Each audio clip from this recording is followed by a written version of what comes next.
Welcome into the Rumbles of Red. My name's Trevor Steinbacher. I'm your host tonight. And boy, do we have a lot to talk about. Week 3. It's a lot to unpack from week 3. Cooper Kupp, he's elite. We got the chat fine already. Cowboys, Eagles on the television.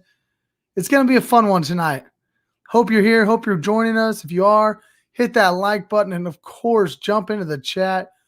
You got questions, ideas, you have something that you want to get off your chest, you got a Monday Night Miracle you're looking for. We're going to go through a couple of different things tonight. Talk some DFS, look at my lineups from tonight's games. A big week for me. The cash wasn't great. We still made a little money. Big Thursday night, though. We'll take you back to Thursday night and won a little bit of money last night. The showdown slates have been my friend this week, and I want to walk you through a couple of those. We'll talk streaming quarterbacks of week 3, of course. And we'll even start looking forward. We'll talk streaming quarterbacks for week 4. I'll tell you how good my streaming quarterback for week 3 was with Kirk Cousins. And we'll start talking a little bit of week 4 action. Let's jump in here on Monday Night Football DFS lineups. You know, tonight's game hasn't quite got to halftime yet. It seems like it's going a little bit longer than they usually do, which is good. That means we get a little bit more action here in the second half after the stream. Let me pull this up. Let's get you going here.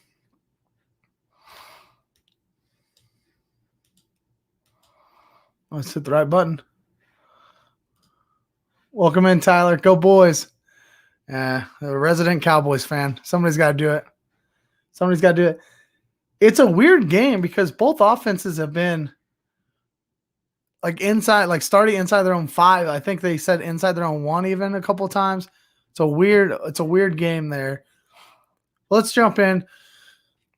Lineup number 1 for me. I play 3 lineups every showdown slate. I play them in the same 3 max entry 100-person league. Top pays $125 out. I'm playing $15 a week or a game essentially. Lineup number 1 is not looking good at all. Jalen Hurts looks bad right now. 4 of 9, 57 yards and interception. He just doesn't look good. That Eagles offense doesn't look great at all right now. On the other side of the ball, though, Zeke is looking really good. Him and Tony Pollard both. I think, I haven't seen a lot of them, but I think a build with maybe both of those guys in would have been super different and would be smashing right about now. He's about the only good play I've got on this first lineup. Looking at the second one here, this one's looking a little better. Actually, I think the other one, the first one's got more points right now. So talk through this build here. I am huge on putting the wide receiver in the captain spot. So if you play DFS on single game showdown slates, the reason I do it is because it's a lot different. See this 6% here. Only 6% of us, only 6 of us in this 100-person league are getting CD Lamb at 1.5% points, and which is great. That's what I want to see. It's not really working out in this instance. Anytime you put a wide receiver in your MVP or captain spot, is what it's called on DraftKings, you always want to stack your quarterback. Always put your quarterback in there as well. In this particular build, I went heavy Cowboys. Just trying to be a little different. And one way you can be a little different is going a 4x1, which is what I did here. Heavy Cowboys. I brought it back with Jalen Reagor. It's just not hitting. The Cowboys are up 20-7, and I don't have any of the touchdowns except for the one Dak touchdown. So Dak to Dalton Schultz. And then the last one, of course, I just still did a Dak MVP because you can't not do that. I just think that would be a little silly. Out of 3 lineups, you got to have one. But look here, he's 30% in the MVP spot. Jalen Hurts is like 40%. What is he right here? 41%.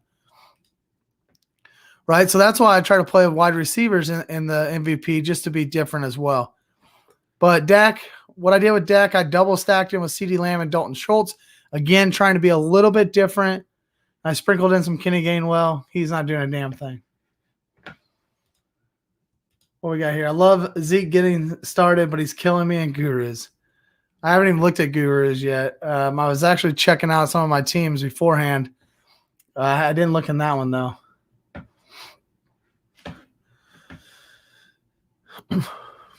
So you see I got a long ways to go here. This guy, he's in first currently. He's got a good build. He went heavy Cowboys, brought Jalen Hurts back, but he went Dalton Schultz and Greg DeLeg. Dalton Schultz only 7% rostered here. I drafted him 7%. I drafted him as well at that 7%.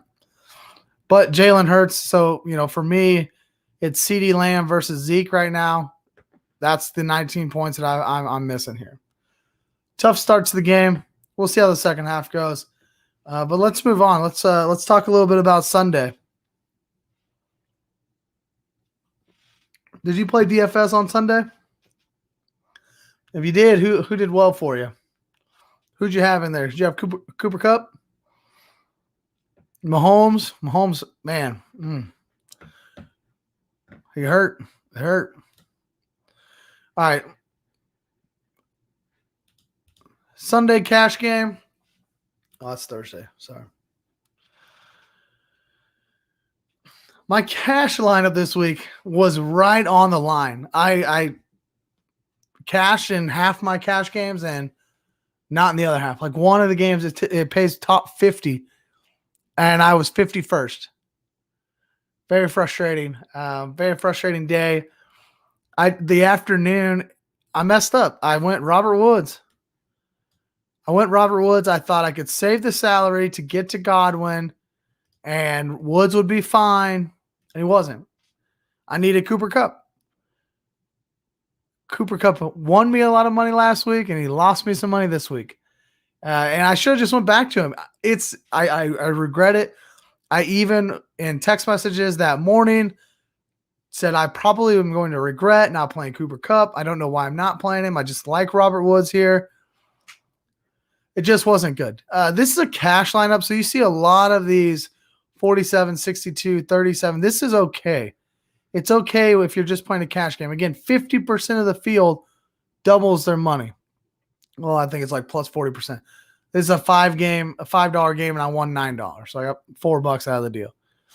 You do this across 7-8 games, usually I can bring home, an additional $30 or $40.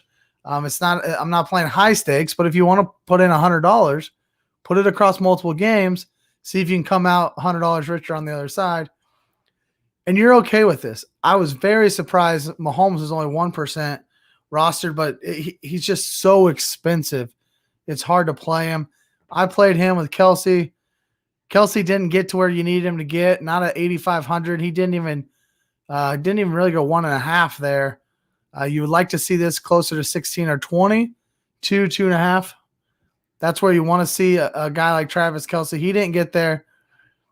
And obviously Robert Woods didn't get there either, and that hurt. That hurt tremendously. So still a good lineup. I'm going to show you here. I'm tracking the scores each week. So average cash line in week 1 was 101 points. Last week it was 130. This week it was right at 144.4. So you see here, I was dead on that cash line. It's surprisingly gone up quite a bit. I would say usually it settles more around 125. That's what we're aiming for. 120, 125. That's a good cash lineup. We've been fine the first couple weeks. This 144 would have easily cashed most weeks. So for it to go halvesies this week, I can't be too mad because still got a little bit of money back, but wish it would have been better.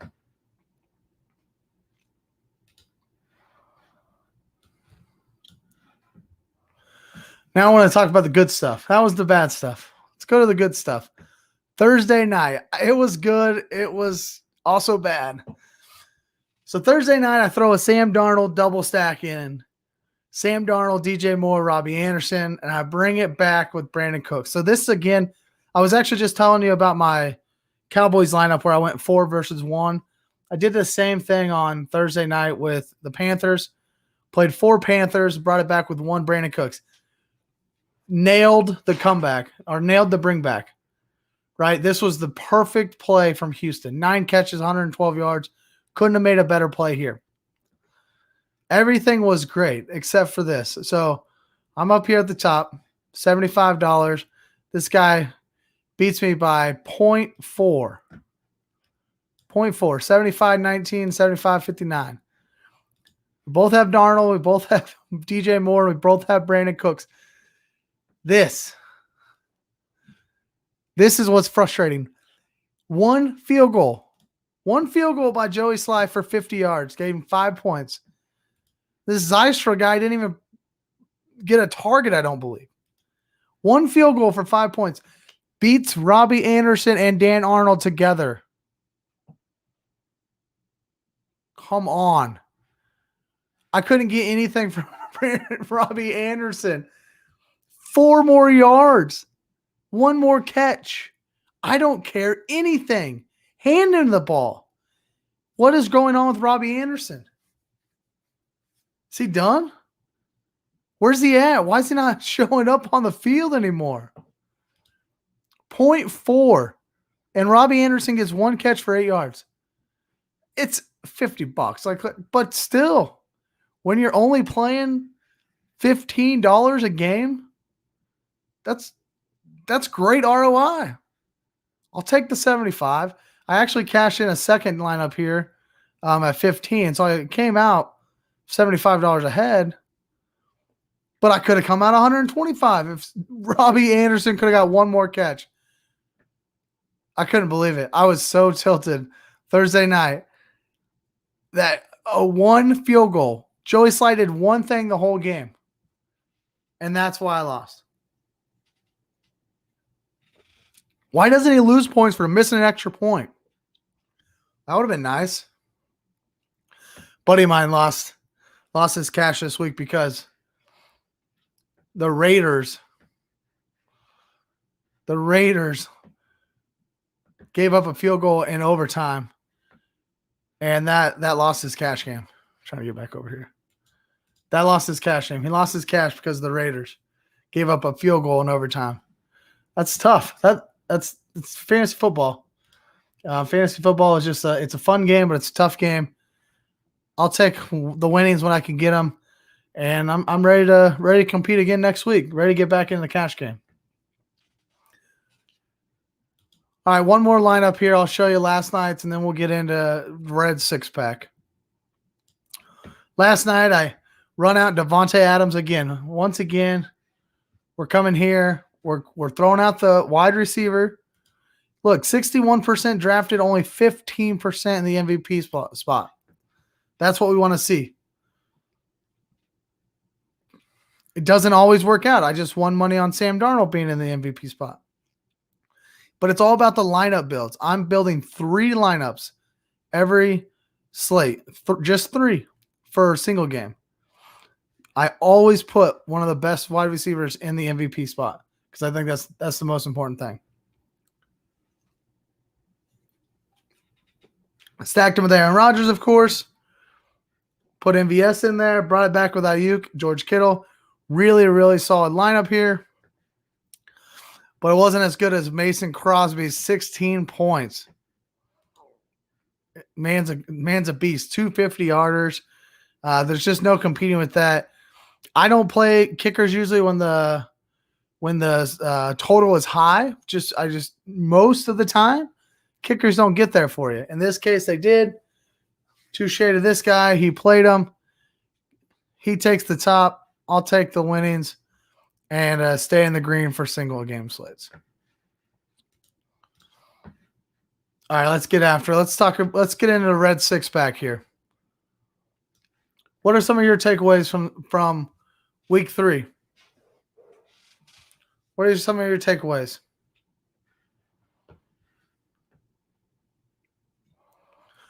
Get into my first one. Josh Allen. He's a stud still, right? Allen the Stallion looked great. But are you worried about Stephon Diggs? Right? Josh Allen comes out, throws 4 touchdown passes, even gets in the end zone on the ground. But Stephon Diggs comes out and gets you 12.2 fantasy points. Are you worried about Stephon Diggs? 6 for 62. That's all he had last week. Josh Allen threw 4 touchdown passes. I'm not worried about Stephon Diggs. In the first 3 games, he's had at least 60 yards and 8 targets in each one of them. The next three opponents, Houston, Kansas City, Tennessee, he's bound to blow up. He's bound to get active, and it's going to be really hard not to just keep rolling out Josh Allen. Josh Allen might be our cash quarterback of the next 3 weeks. Josh Allen dang near won my House of Cards lineup for me. Just straight up dominated. Let's see if I can. I'm going to show you this because he just destroyed for me. Josh Allen got me 55 points here. All right, zoom in. Against the number 1 team in my division. I'm going to end up beating him. This has been a struggle, productive struggle team definitely last year. I came out, had a whole bunch of first-round picks, but I traded one of them away for Josh Allen. 55 points here. Now, this is a little different scoring. It's not your standard scoring by any means. We definitely spruced up the quarterbacks a little bit. 16-team league, but when you can get 55 points out of your quarterback, that's almost half my points there. I love it, and of course I took down Dallas. So anytime you can victory lap Dallas. Took him down with having 2 guys with a fat 0. I missed T. Higgins on here. I thought I had him out. I was trying to put Carlos Hyde in, so it wasn't going to be great, but missed him. And Adam Troutman, he has not been the tight end I thought he was going to be this year so far. But 55 for Josh Allen. I absolutely love it. And I can victory lap Dallas now, so I'm definitely going to do that when I can. So Josh Allen's elite.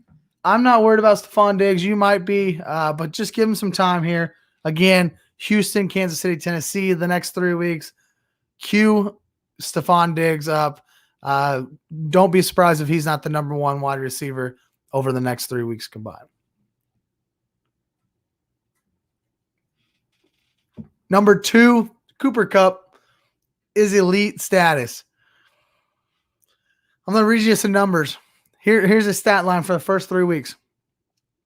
7 for 108 and 1 touchdown on 10 targets. Week 2, 9 for 163 and 2 touchdowns on 11 targets. And then this week, 9 for 96 and 2 touchdowns on 12 targets. Weak defense after weak defense moving forward. I don't like if I'm talking DFS, I don't care. I don't care what his price is. Do you care? He's just going to be automatic cash until further notice? What are you going to do with him? I'm going to talk a little bit about him again at the end of the stream today, but what do you think? Because I don't know that it matters anymore. He is dominating, and Matt Stafford loves him some Cooper Kupp. If you got him in the 4th round of your redraft leagues, you're loving Cooper Kupp. And I think if we're talking dynasty, he has to be moving up the ranks in a hurry.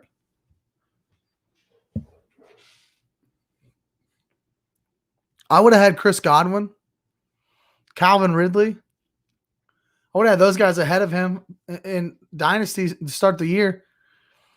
I think I'd rather have Cooper Kupp. If Matt Stafford's going to give us 3 years in LA, I would take 3 years of Cooper Kupp over 3 years of Calvin Ridley in Atlanta or Chris Godwin in Tampa Bay. Absolutely. Absolutely. All right, number 3, opportunity over talent. Opportunity over talent, especially if we're talking DFS. I'm talking about the backups. Alexander Madison gets the opportunity. 26 carries, 112 yards, 6 catches, 59 yards. Smashes because he got the opportunity. Peyton Barber, Josh Jacobs out. Had a buddy asking me on Friday night, do I play Kenyon Drake? I'm like, I don't even care that Josh Jacobs out. Well, Peyton Barber got all the run. He got the opportunity, and he smashed. 23 rushes, 111 yards, 1 touchdown. He catches 3 balls for 31 yards. T. Higgins is out. Jamar Chase just keeps doing his thing. He's going to have some touchdown regression, so just Don't expect 2 touchdowns every game, but 4 catches, 65 yards, 2 touchdowns. Deontay Johnson's out. Chase Claypool now gets a bump, 9 for 96. Jerry Jeudy's out. Tim Patrick comes out and goes 5 for 98. All these guys who are backups, who are second, third string on the depth chart, but they're getting that bump because a guy ahead of them is hurt. We got to start keeping our eye on these guys, because when you get that opportunity and when they're getting that opportunity, especially against good defenses, they are taking full advantage of it. And I wish that I wouldn't have. I wish I would have played a little bit more Madison or any Madison and DFS this week. Those are the smash spots. Those are the spots that you can really take advantage. You get that late, or I guess it wasn't really late because Minnesota played in the 3:00 game, so you knew early. But you get that late news, you want to jump all over that if you can. Hot take here: Calvin Ridley is not a number 1 wide receiver. See, I tend to disagree. I think he is a number 1 wide receiver. I just think that this Atlanta offense is a mess right now. They don't deserve Kyle Pitts. Man, just Calvin Ridley and Kyle Pitts, you put those guys, I mean, they're running routes together. That feels like it should be easy money for Matty Ice. Matt Ryan's maybe a year past his time, not his prime, his time, about 6 years past his prime. But I think Calvin Ridley could be. I'm not sure what it's going to look like, though, in Atlanta, because I don't think it's Matt Ryan. I think he's done.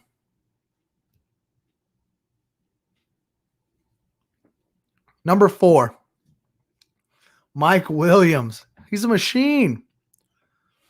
He's a machine.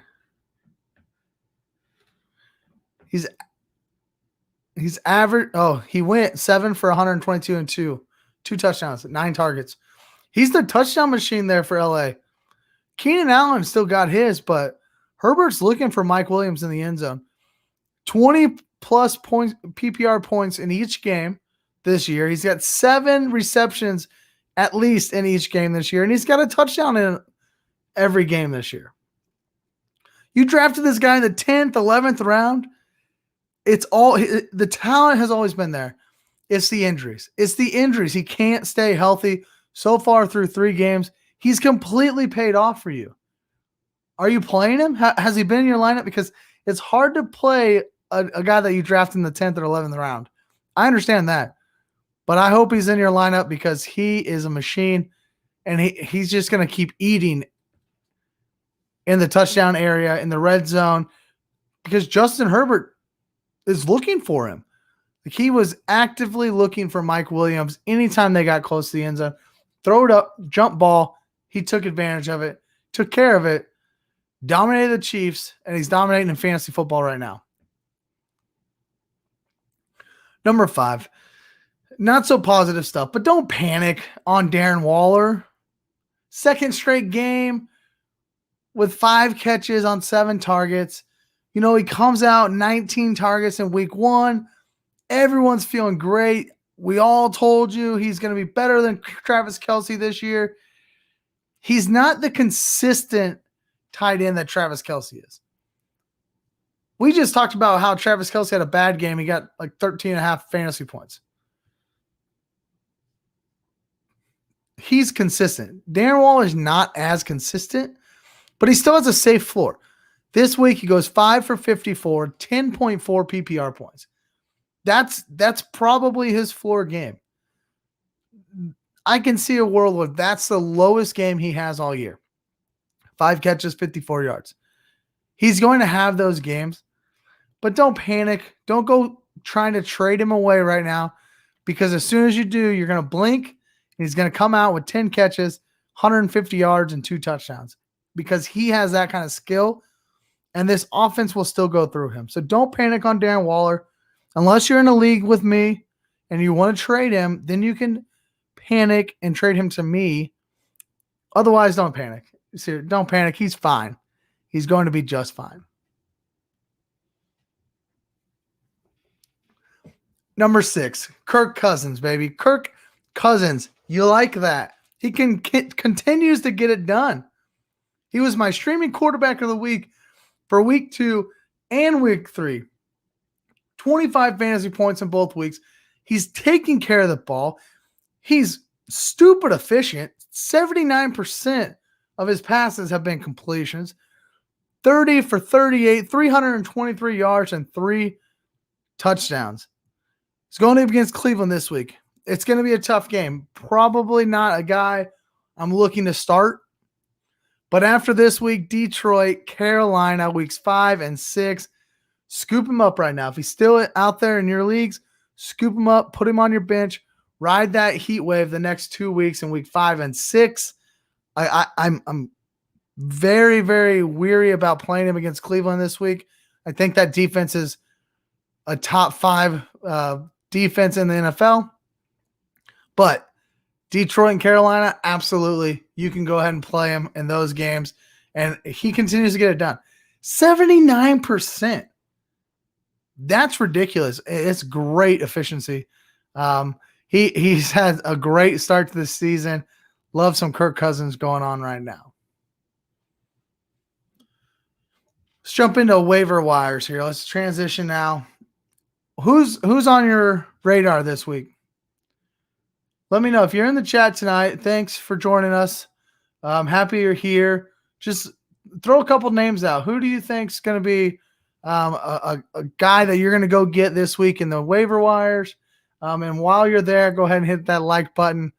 It takes a couple seconds, but I appreciate it. All the likes we can get, it just helps out. It helps other people find the videos and hopefully grow the Rumbling Clan a little bit. So let's hear it in the chat. Who do you have for the waiver wire pickups this week?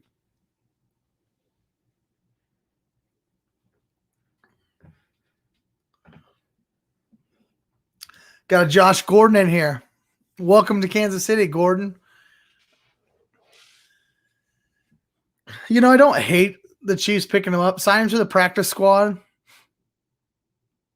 He's more talented than Byron Pringle. Right? And DeMarcus Robinson, of course. But he's more talented than them. Right? I don't think he's more talented than Mecole Hardman. But he's different than Mecole Hardman. And if you had a big possession receiver, that's what they've always been missing on the other side of Tyreek. You've got Kelsey across the middle. Tyreek can do everything. But you just don't have that jump ball. I just need to throw a fade into the back of the end zone type of wide receiver. Maybe Josh Gordon can be that guy. I'm not running out and grabbing him everywhere by any means. But I don't blame you if you want to stash him at the end of your bench.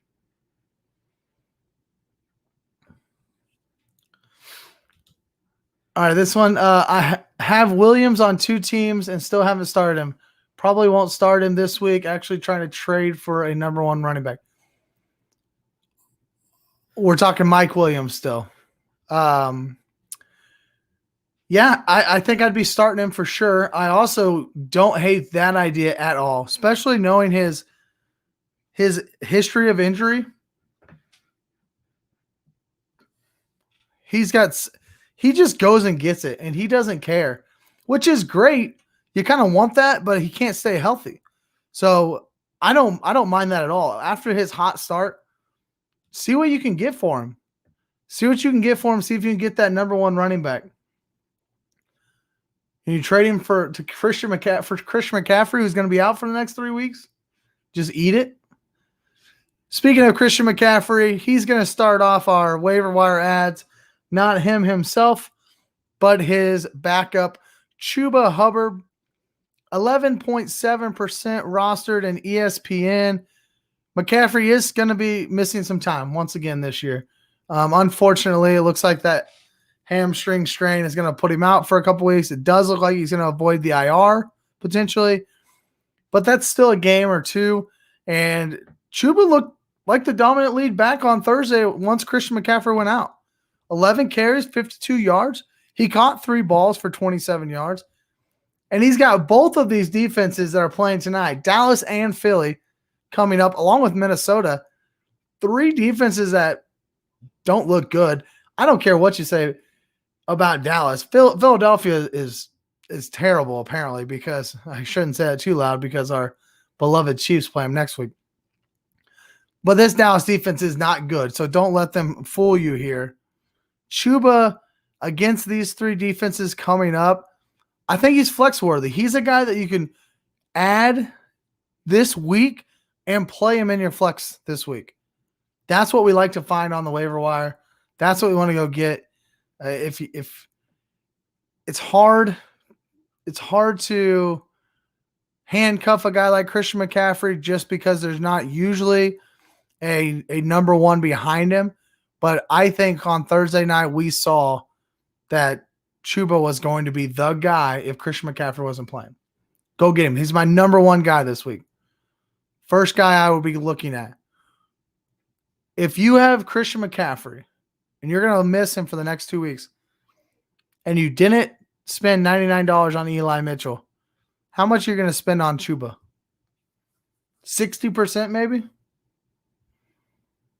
If you have Christian McCaffrey. If I don't have Christian McCaffrey, I'm not doing that. Unless I play the Christian McCaffrey owner this week, maybe, but doubtful. How much, if you have Christian McCaffrey, I think I'd be putting up 60% of my fab if I could.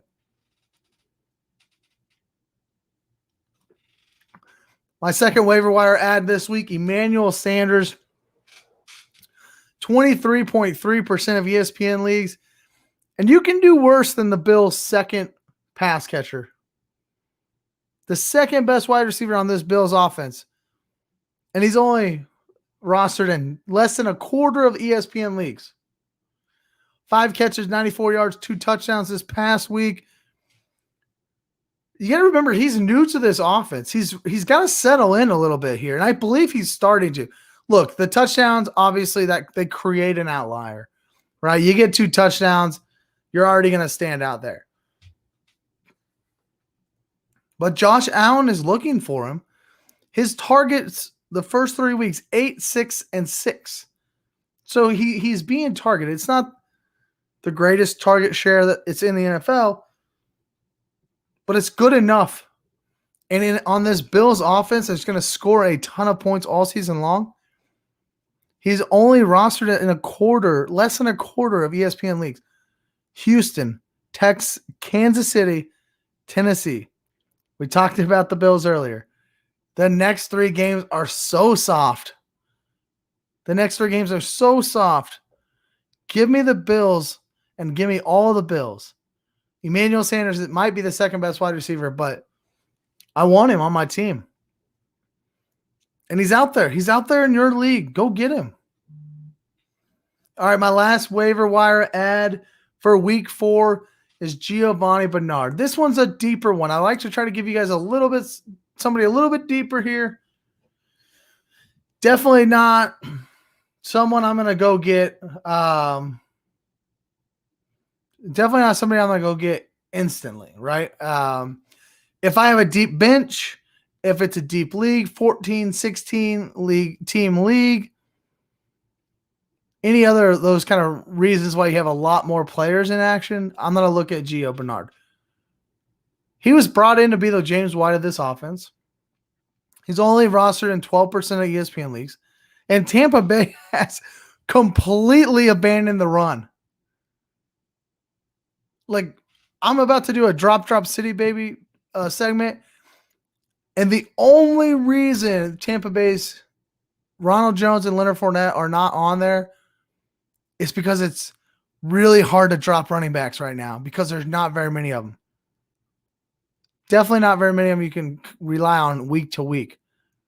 But they've abandoned the run. They're not running the ball at all. Tom Brady's going to just keep throwing the ball as many times as he can. He's out to break the record this week against New England in Foxborough. I think, 150, 180 yards behind Drew Brees' record for most career passing yards. He's not going to. They're not going to run the ball. Gio Bernard's going to be in there to catch the ball. He hasn't even received a carry one time this year. But he caught 9 balls for 51 yards and a touchdown this week. That's what he's going to be there for. Again, this isn't – if you're in a 10-team league, you're not going to go pick up Gio Bernard. But 14, 16, big benches, deep benches, maybe you're playing, 2 flexes in your starting lineups. This is a guy that you can definitely look at and somebody you could potentially be confident in playing in your flex each week. Oh, shit. Hurts just threw a pick 6. Man, this Dallas defense is not happy. I was just talking so much trash on them earlier. A pick 6, man. Carr, drop Hurts.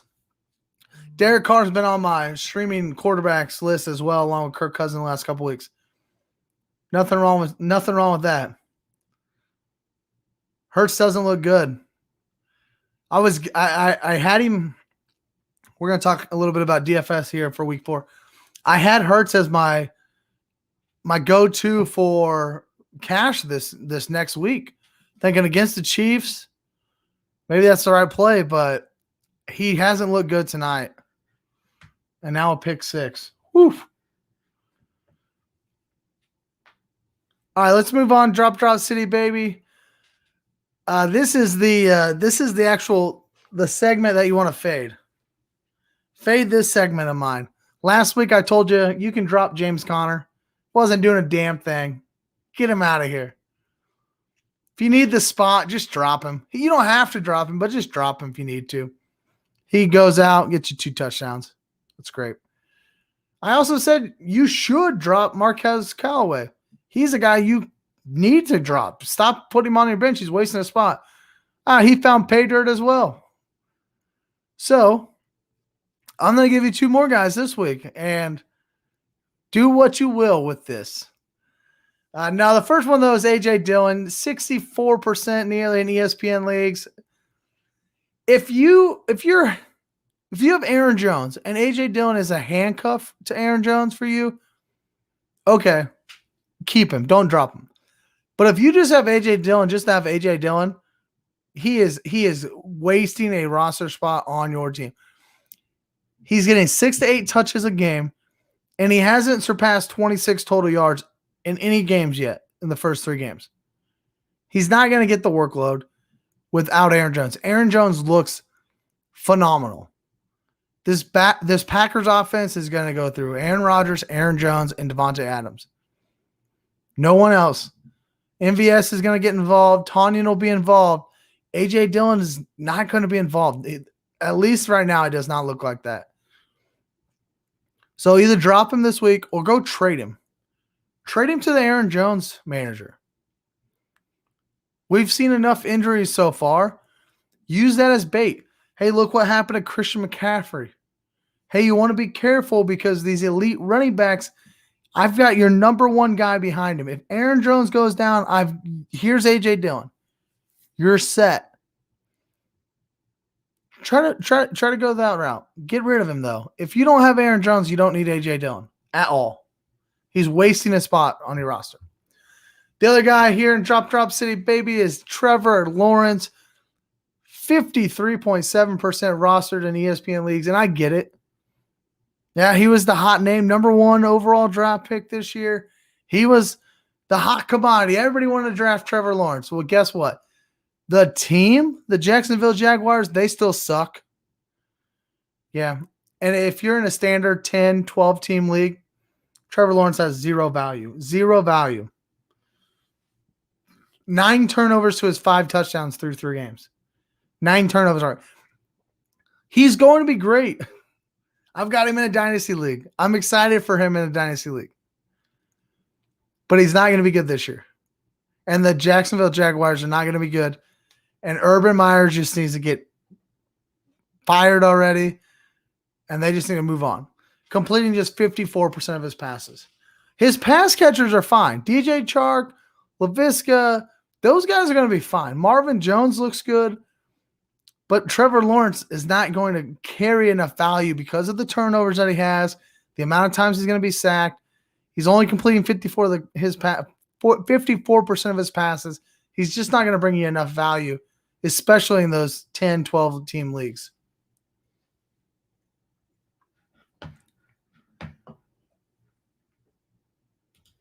Is Robert Tonyan renting a U-Haul and moving to Drop City?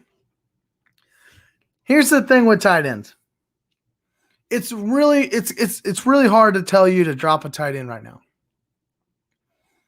Just out of the blue. Like, I can tell you to drop Trevor Lawrence because there's 18 other quarterbacks you could play every week as well. I can tell you to go ahead and drop A.J. Dillon because if you don't have Aaron Jones, you're never going to be playing A.J. Dillon without an injury. So therefore, he's wasting a spot on your roster. I can't tell you to do that with any tight ends because it's still a dumpster fire of a position. If you don't have Kelsey, Kittle, Waller, I'll put T.J. Hawkinson in that right now as well. If you don't have those 4 tight ends, are you comfortable? Are you comfortable with Mark Andrews? Are you confident in what Kyle Pitts is putting out right now? Kyle Pitts is like tight end 9, and he's giving you like 8 points. So no, I'm not giving up on Robert Tonyan just yet. Of course, I don't want him to be my number 1 tight end.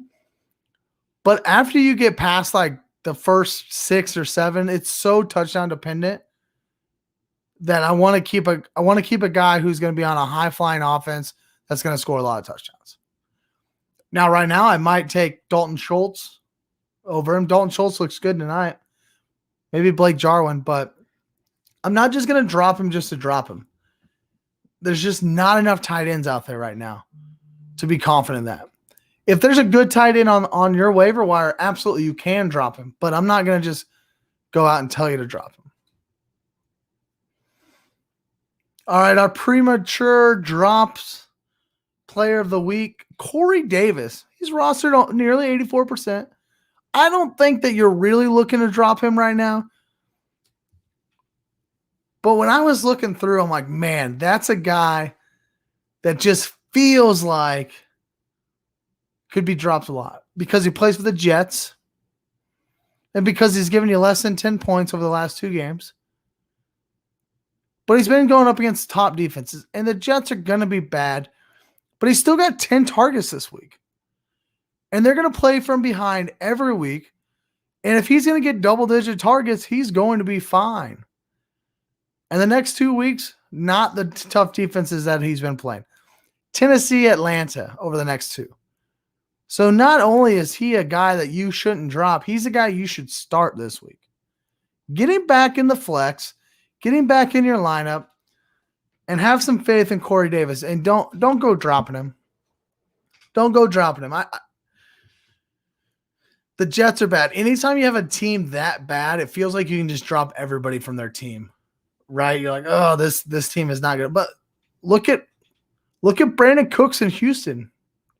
He's still putting out the fantasy production.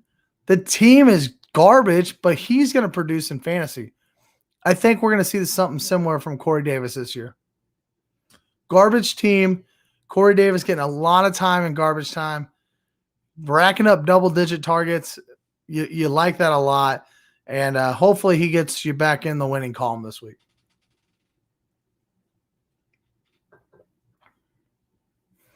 All right, let's talk streaming quarterbacks. Who are you streaming this week? We already talked about Derek Carr a little bit. You can drop Jalen Hurts, start Derek Carr. We talked about that. Who are you streaming this week at quarterback?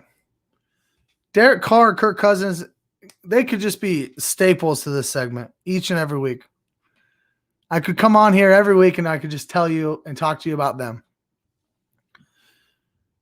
But that would be boring. Right? Let's mix it up. This week, first one, I'm going with Sam Darnold, 9% rostered. 9% rostered. But here's the deal. No Christian McCaffrey this week. No Christian McCaffrey this week, and it's going up against this Dallas Cowboys defense. And I'll repeat what I said earlier. They still suck. Don't let this game scare you off of Sam Darnold because Jalen Hurts threw a pick 6 and all these other things, right? Sam Darnold last week, 23 for 34 for 304 yards. 0 touchdowns. Touchdowns will come. You throw it 34 times for over 300 yards, the touchdowns will come. And I think that Carolina is going to ramp up this passing attack this week. Against Dallas defense with no C-Mac, why not 40 attempts? I could see it. He's at over 300 yards the past 2 weeks. I'm telling you, cue up Sam Darnold. Of course, you're queuing up DJ Moore. But don't start Robbie Anderson. Don't start Robbie Anderson. 1.3 FanDuel points for me last week. I lost by 0.4, and he got me 1.3. Don't start Robbie Anderson. Put him on your bench. Don't drop him. Put him on your bench until they figure this out. He's a good enough talent. He's a great talent. But give Sam Darnold some time here. See if he can't fix it. All right, in the chat, could Jacoby Brissett be a streaming option just this week? It's hard to tell you no because of his legs. He's got such a rushing floor that he's definitely a guy that you can look at. He's not going to be one of my top ones. He's not going to be a top one this week for me, but he's somebody that you can run out there if you need to. I would take Sam Darnold over Jacoby Brissett this week. Dolphins have the Colts. You know, maybe you get the revenge factor there, right? Jacoby used to be in Indy. But no, I don't like him more than I like Sam Darnold. And I don't like him more than I like the next guy I'm going to talk about. And that's Justin Fields. It's okay. Get your cursing out. You're trying to figure out what the heck I'm saying out here. Justin Fields, 53%. I told you to pick him up last week, but don't start him. I was right on those on the don't start him part. I almost played him in cash this week. And I kind of feel bad because I think I may have influenced other people playing him in cash this week. No, I'm not like an Instagram influencer. I just mean like one of my friends. But I think I might have influenced it, and I felt really bad because he was so bad this week. But the Browns defense they're good. It's a good defense, and I'm not worried about Justin Fields. If he can get the starting job again this week, I would be comfortable playing him in a pinch. Like if I'm seriously considering playing Jacoby Brissett, I'm playing Justin Fields over him. Right? If I'm considering playing Daniel Jones this week, I'm playing Justin Fields over him. There's guys out there that I would much rather play Justin Fields against the Detroit Lions defense that's going to be way worse than the Cleveland Browns were last week. And this Detroit defense 0-3, and they're dead last in points given up. Dead last.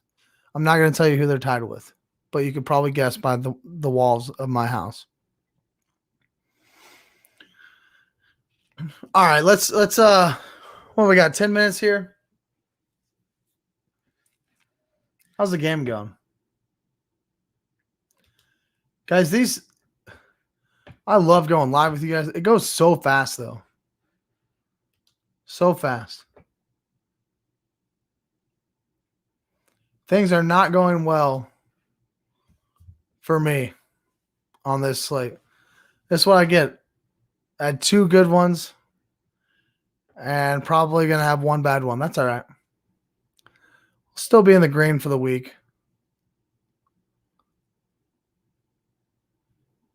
Zeke's up to 73 yards. Hurts has done nothing.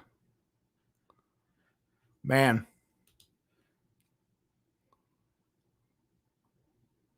Yeah, I'm about 10 points out. I'm sitting in 34 position, so that's not gonna have it.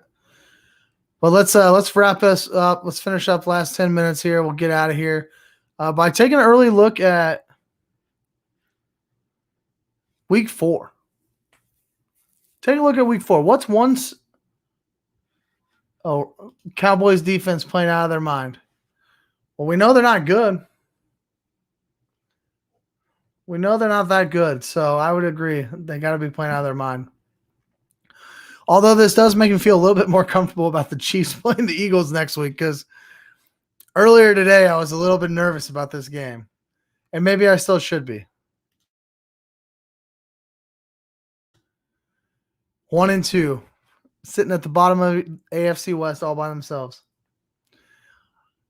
I didn't even talk about it. It's so incredibly frustrating that I felt like I'm not going to start this week on it. I'm not going to start it. I'm not going to start the show talking about how the Chiefs pissed down their leg for a second week in a row.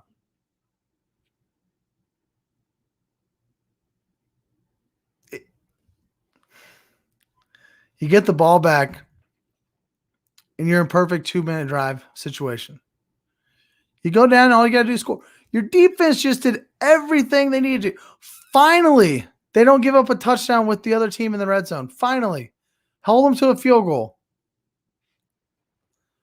And your offense, who's been moving the ball all game long. Granted, you can't hold on to the football and you turn it over for the first 3 drives, but you move the ball, and now all of a sudden in the fourth quarter, you can't move the ball anymore? The same thing happened last week. Beginning of the fourth quarter, they get the ball, they go 3 and out. As soon as the Ravens scored, the Chiefs got the ball and went 3 and out. The Ravens came back down to score to take the lead. It's the same thing. It was like watching a bad movie all over again. You're moving the ball all game long. You've got the turnovers. That was probably the reason you lost the game. But you're moving the ball. And here in the fourth quarter, you can't move the ball all of a sudden. Is it the play calling? Can somebody help me out here? Is it the play calling? Does he just get super conservative all of a sudden? What is happening in the fourth quarter? Pissing down their legs 2 games in a row. Now they got to go to Philly. And after you go to Philly, you've got the Bills. The Bills are going to kick the shit out of the Chiefs. If they come out and play like that, turn the ball over 4 times,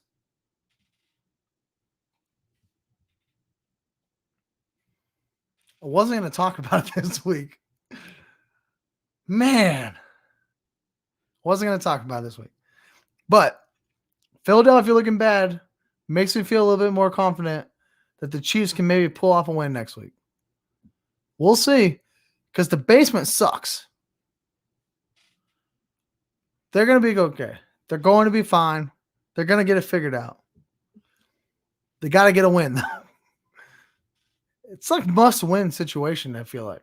1-2, going to Philadelphia with the Bills looming in week 5.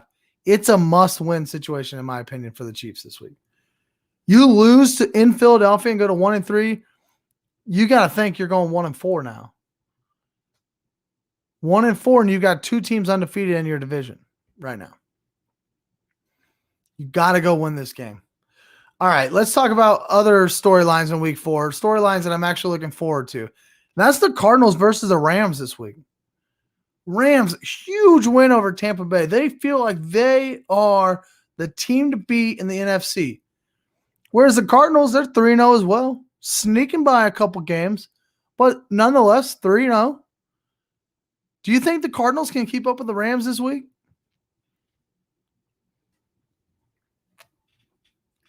I'm loving these NFC West teams.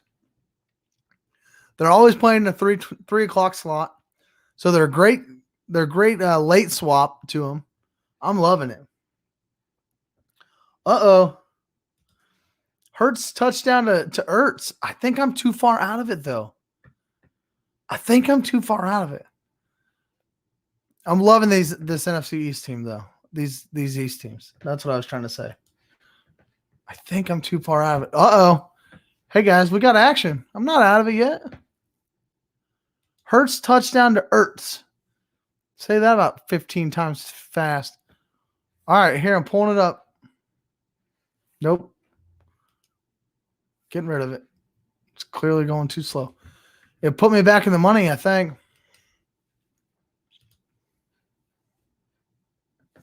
I think I have an Ertz team at like 6% maybe. Yeah, right here. And Zeke. Okay. All right. We're in it. We're here. We're sweating again. Got Jalen Hurts, 70% drafted, 41% MVP. He's chalk. But I got him double stacked with Devontae Smith and Zach Ertz. 15% Zach Ertz. And I brought it back with Zeke and Cooper. And Zeke's smashing right now. So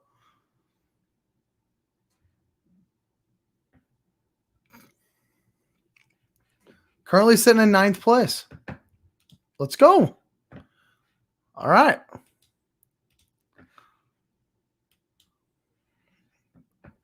All right, let's get back to this. The Cardinals and Rams, I'm loving that. I think the Seahawks also play the 49ers, so just be a fun matchups out in the West here this week. Detroit will win this week. Detroit will win this week. Who the heck they playing? I probably should know this. Who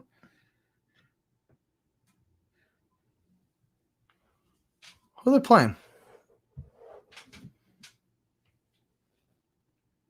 They're not on the main slate. Oh, yeah, they are right there. The Bears. Oh, gosh. A 43.5 over-under. Gross. Yeah, playing the Bears. Look, I would agree with that. If Andy Dalton, who is the other quarterback they're talking about now? Most people want Matt Nagy to lose his job. I liked Matt Nagy a lot in Kansas City, but at this point in time, they're not wrong. I think he's done for. If Detroit beats them, it's going to be a rude awakening in Chicago this week. All right, I'm going to finish out here with my early favorite plays for DFS this week. If you are playing DFS, I know not everybody plays it that follows us here, but maybe you'll dabble a little bit. And if you do, one guy I think you need to put in your roster this week is Jonathan Taylor. $6,600.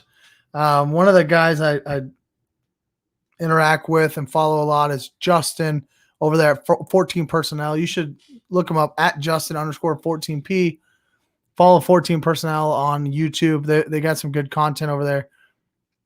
He put out a tweet this week. Miami has given up 125 plus yards in all 3 games so far on the ground. And they've given up 4 rushing touchdowns in 3 games. Earlier, I gave you Peyton Barber's stat line. Peyton Barber, the 3rd string running back for Las Vegas. Jonathan Taylor this week, $6,600. Currently, he's going to be in my cash game. I don't care what rostership he'll be. I mean, that's a really, really cheap price. Most elite running backs are $8K and above, and we can get him at $6,600 in a really good spot to break out this week.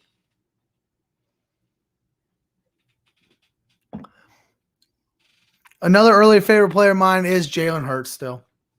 I talked about him earlier about maybe putting him on my cash game. I probably won't do that because cash game, you really want somebody who's a lot safer. But he wouldn't be a bad stack versus the Chiefs and then bring back a Kelsey or a Hill a lot cheaper than Patrick Mahomes is there. He's just got that solid rushing floor every game. And he kind of did the same thing last week where he was, for most of the game, down. And then all of a sudden, towards the end of the game, in some garbage time, he ends up with 20-plus points. 7,900 quarterback in cash. We're really looking for 16 to 20 points. We get 20 points out of him, we're going to be happy there. Plus, we all watched what Lamar Jackson did to this Chiefs defense. Why couldn't Jalen Hurts do the same thing? And then, of course, earlier I asked you, do you care how much Cooper Kupp costs in DFS? I don't.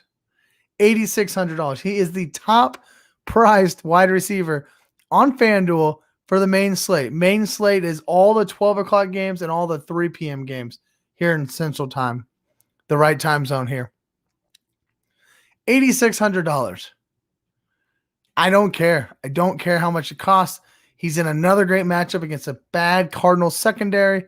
He's averaging 8 catches on 11 targets, 122 yards, and a touchdown and a half every game. I'm taking it, and I'm running with it. And I'm going to put him in my lineup, and I'll build everything else around it. I don't care.